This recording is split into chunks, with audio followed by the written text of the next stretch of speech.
இது எல்லா பாவங்களினுடைய சாவி என்ற கருத்தை ஸல்லல்லாஹு அலைஹி வஸல்லம் அவங்க சொல்லியிருக்கிறார். கண்ணியமான சகோதரர்களே, உலகளாவிய ரீதியில லாபமும் இல்லை, ஆகிரத்தை மையமாக வச்சு பார்க்கக்கூடிய நேரத்தில் லாபமும் இல்லை. சரி, உலகத்தில் என்ன லாபம் இல்லை? உமர் ரலியல்லாஹு அன்ஹு சொல்றாங்க, ஈயாக்கும் வல் ஹம்ர், இந்த மதுபானத்தை நான் உங்களுக்கு எச்சரிக்கிறேன். ஃபஇன்னஹு மிஃப்தாஹு குல்லி ஷர்ரி, அதாவது இது எல்லா பாவங்களினுடைய சாவியும் தான். அது மாத்திரமல்ல, மத்ஹபத்துன் லில் அக்ல், ஒரு மனிதனுடைய புத்தியை அப்படியே மாற்றக்கூடிய, பேதலிக்க வைக்கக்கூடிய ஒன்று. முதலாவது. இரண்டாவது, மத்யஅத்துன் லில் மால், பணம் இதானே, பணத்தை வீணாக ஆக்கி விட்டுடும். இன்னைக்கு நாங்க பார்க்கிறோமா இல்லையா? இந்த மதுபானத்துக்கு, இந்த ட்ரக்ஸுக்கு, போதை வஸ்துக்களுக்கு அடிமையாகி பெரிய சொத்து செல்வத்தோட வாழ்ந்த பெற்றோர்கள் ஏழையாக வாழ்றாங்க, எல்லாத்தையும் இழந்து வாழ்றாங்கடா. இந்த போதை வஸ்துக்களும் இந்த மதுபானமும் தான் இதுக்கு அடிப்படை காரணம். மூன்றாவது என்ன தெரியுமா சொன்னாங்க? மன்ஹகத்துன் லில் ஜஸத், ஒரு மனிதனுடைய உடம்புல தீராத பயங்கரமான நோய்களை உண்டு பண்ணும். இன்றைக்கு வைத்தியர்கள், டாக்டர்ஸ்மார் இத ஆராய்ச்சி செஞ்சு சமகாலத்தில் தயாரிக்கப்படக்கூடிய இந்த போதை வஸ்துக்கள் இருக்குதானே, இதுல கலக்கக்கூடிய ரசாயன பதார்த்தங்கள் சொல்லுவாங்க, எட்டனால், இன்னும் நிறைய இதுகள் சொல்லுவாங்க. இவைகளின் மூலமாக ஏற்படக்கூடிய பயங்கரமான நோய்களை பட்டியல்படுத்திருக்கிறாங்க. சுமாராக நான் நினைக்கிறேன் ஒரு 20 நோய்களை எடுத்து எழுதுறாங்க. அதுல சுருக்கமாக நேரம் இருக்கிறதுனால ஒரு 5 நான் சொல்றேன். சுருக்கமாக இந்த ரசாயன பதார்த்தங்களை ஒரு வாலிபர் இதை தொடர்ச்சியாக இந்த போதை வஸ்துக்களை பாவிப்பார் தான், இந்த மதுபானத்தை சமகாலத்தில் செய்யக்கூடிய இந்த இதுகளை பாவிச்சு கலந்து செய்யப்படக்கூடிய இதை குடிப்பார் என்றிருந்தா, காலப்போக்குல இவருடைய மூளை இருக்குதானே, மூளையில நரம்புகள் இருக்கு. இதனுடைய தாக்கம் என்ன செய்யும்டா, இந்த மூளையுடைய நரம்பு நாளங்களை தாக்கும். தாக்கி இவைகளை காய வச்சும், இவைகளை காய வைக்கும்டா, மூளையில் இருக்கக்கூடிய நரம்புகள் காயும் என்றிருந்தா வைத்தியர்கள் சொல்றாங்க, யுசாபுலஹுல் ஜுனூன், இவனுக்கு பைத்தியம் உண்டாகும். இன்னைக்கு அதிகமான வாலிபர்களை நாங்க பார்க்கிறோமா இல்லையா?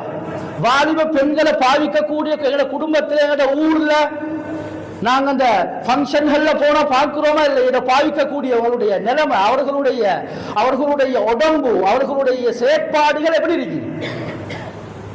கிட்டத்தட்ட ஒரு காலத்தில் இந்த பைத்தியக்காரர்களுடைய செயற்பாடுகள் இன்றைக்கு இவர்களிடத்துல பார்க்கறதுக்கே அது நல்லது கெட்டது விளங்குதில்லை. என்ன நடக்குதுண்டா, முதலாவது விளங்கப்படுத்துறாங்க, இந்த மூளையுடைய நரம்புகளை காய வச்சு காலப்போக்குல பைத்தியத்தை உண்டாக்கும். இதை விகிதாசாரத்தில் விளங்கப்படுத்துறாங்க. இது முதலாவது. இரண்டாவது, ஒரு வாலிபர் இதை தொடர்ச்சியாக அப்படியே பாவிக்கக்கூடிய நேரத்தில் இது இவனுடைய இரத்தத்தோடு கலந்து, ஒரு மனிதனுக்கு இரத்தம் இருக்க உடம்புல ஓடுது, தண்ணீரும் ஓடுது. குர்ஆனும் அதைத்தான் சொல்லுது. இந்த இரத்தத்துல என்ன செய்யும், இவைகள் தாக்கத்தை ஏற்படுத்தி காலப்போக்கில் இந்த இரத்தம் ஃபக்ருத்தம் என்று சொல்லுவாங்க, இந்த இரத்தம் வத்தி இரத்தம் மாசடைஞ்சி காலப்போக்குல இவனுடைய பிளட் கேன்சர் உண்டாகக்கூடிய சாத்திய கூறுகள் 100க்கு 80% இருக்கும் என்று சொல்றாங்க. இன்னைக்கு நாம பார்க்கிறோமா இல்லை? அதிகமான வாலிபர்கள், நிறைய வாலிபர்களுடைய ஜனாசாக்களுக்கும் நாங்க பேய்த்திருப்போம். பல வேற காரணங்கள் சொன்னாலும் சகோதரர்களே, அடிப்படை காரணம் இதுதான், கேன்சர், பிளட் கேன்சர். காலப்போக்கில் இது அப்படியே அவர்களை நோயாளியாக மாற்றிடும். இரண்டாவது. மூணாவது எழுதுறாங்க, இதை எப்படியே தொடர்ச்சியாக இவன் குடிக்கக்கூடிய நேரத்தில் இது இவனுடைய இரத்தத்தோட கலந்து இவனுடைய இந்த இரத்தத்தை கிட்னி சுத்திகரிக்க முடியாம, பொதுவாக ரத்தத்தை எங்களோட கிட்னி சுத்திகரிக்குதா இல்லையா? சுத்திகரிச்சு சிறுநீராக போகுது, வேற வேற தன்மைகளாக போகுது, நாங்க படிச்சிருப்போம், சயின்ஸ்ல நாங்க படிச்சிருப்போம். இப்படி போகுது. இது என்ன செய்யும் சொன்னா, சுத்திகரிக்க முடியாம இவனுடைய கிட்னி ஃபெயிலியர் ஆகக்கூடிய சாத்திய கூறுகள் 170% இருக்கிறதாக சொல்றாங்க. கண்ணியமான சகோதரர்களே, ஒரு நாளும் ஆரோக்கியமாக வாழ விடாது. இது மூணாவது. நாலாவது சொல்றாங்க இவன் தொடர்ச்சியாக இவன் இப்படியே இத பாவிச்சு கொண்டிருக்கக்கூடிய நேரத்தில் இவனுடைய ஆரம்பத்தில் நிறைய பேர் இப்பயும் பாவிக்கிறாங்க தெரியுமா? ஆன்ம கூடத்துக்காக வேண்டி என்ற பெயர்ல பாவிக்கிறாங்க. ஆனா ஆரம்பத்தில் அது சூட்டமில்லாக விளங்கினாலும் காலப்போக்கில் என்ன தெரியுமா நடக்கும்? ஆண்மைய முழுமையாக இல்லாமலாக ஆக்கிடும். இன்றைக்கு அதிகமாக நாங்க பார்க்கிறோம், இது எங்க சமூகத்தில் பார்க்கிறோம். ஆரம்பத்தில் பாதிப்பாக இருக்கும், அது காலப்போக்கில் ஒரு 6 மாசம் 7 மாசம் 8 மாசம் பாதிக்கக்கூடிய நேரத்தில் முழுமையாக ஆண்மை இழந்தவர்களாக வாலிபர்கள் மாறுறாங்க. இன்றைக்கு அதனால தான் சமூகத்தில் டிவோர்ஸுகள் அதிகமாக நடக்குது. கொழும்பு நோர்த் ஏரியால மட்டும் அவர் சொல்றாரு, காதியார் சொல்றாரு, இந்த 3 வருஷத்துள்ளுக்கு கிட்டத்தட்ட 9500 டிவோர்ஸஸ்கள் பதிவு செய்யப்பட்டிருக்கு. இந்த மாசம் கல்யாணம், 3 மாசத்துல டிவோர்ஸ். கண்ணியமான வேற காரணங்கள் இருக்கு, வேற காரணங்கள் சொல்லப்பட்டாலும் வாலிபர்களுக்கு ஆண்மை இல்லை.